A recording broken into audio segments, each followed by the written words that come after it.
Start recording. There we go. Right there. So, as we say, if you want to sort of set up these things, obviously you can get a basket somewhere. You can always do that. Yeah.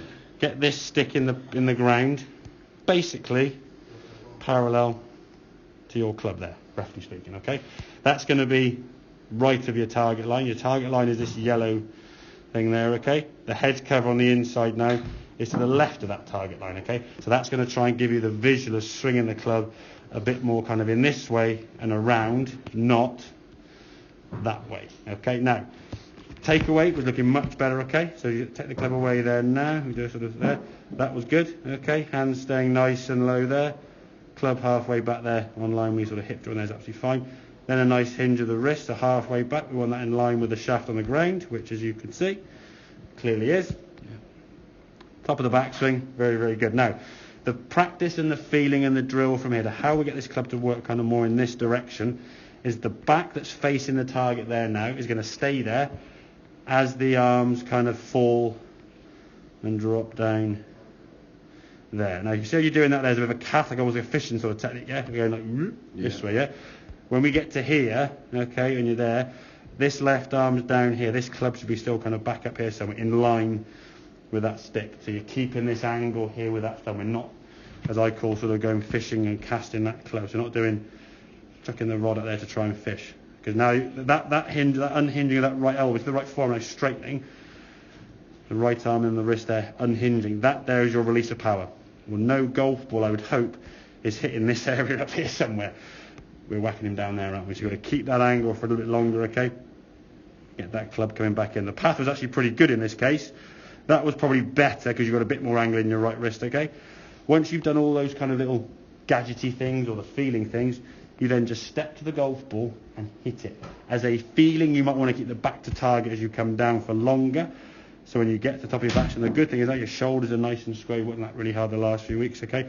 The ball position has moved back a little, which is obviously helping that, okay? So, top of the back swing, good, okay? As we start coming down, hand under the shoulders, club nice and ball, path coming into the club, ball flying to target, twisting through, much better movement, less hunched.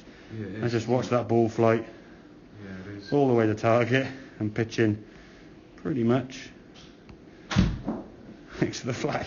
Yeah. Okay? So that's kind of the process for every shot. Oh, you're good, mate. That's the process we're going to go through every shot when you're in practicing. Okay? So if you did that, swing back and drop, then swing through, swing back, drop and stuff, that would probably take you a ball a minute.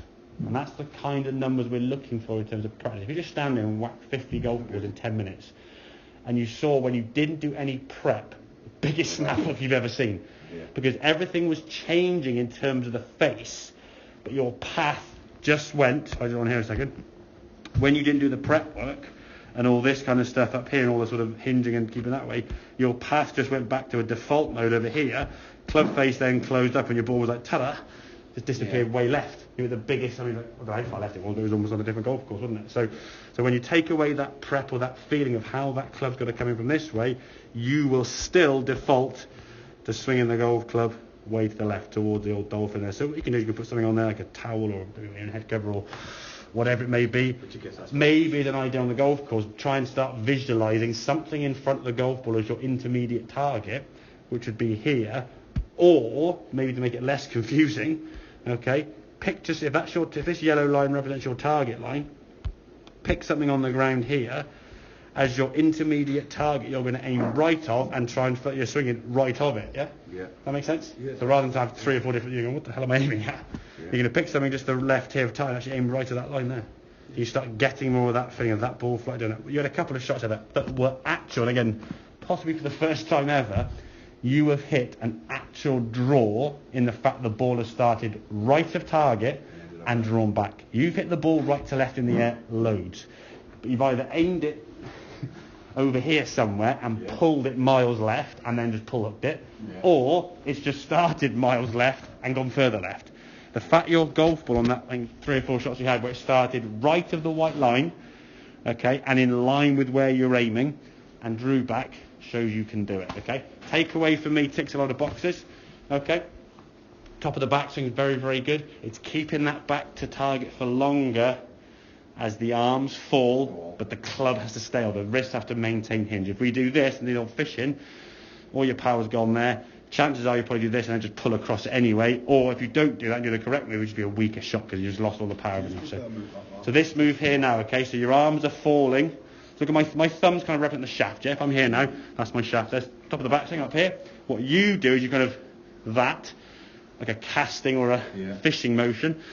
What we're going to try and do from here is drop there. See, my thumbs are still up, arms are coming in now, and then from here now, and there's that wrist. Exactly, yeah, exactly. It's all in the squash, yeah. Yeah, so keep that angle there. You don't unhinge it too early, okay, mate?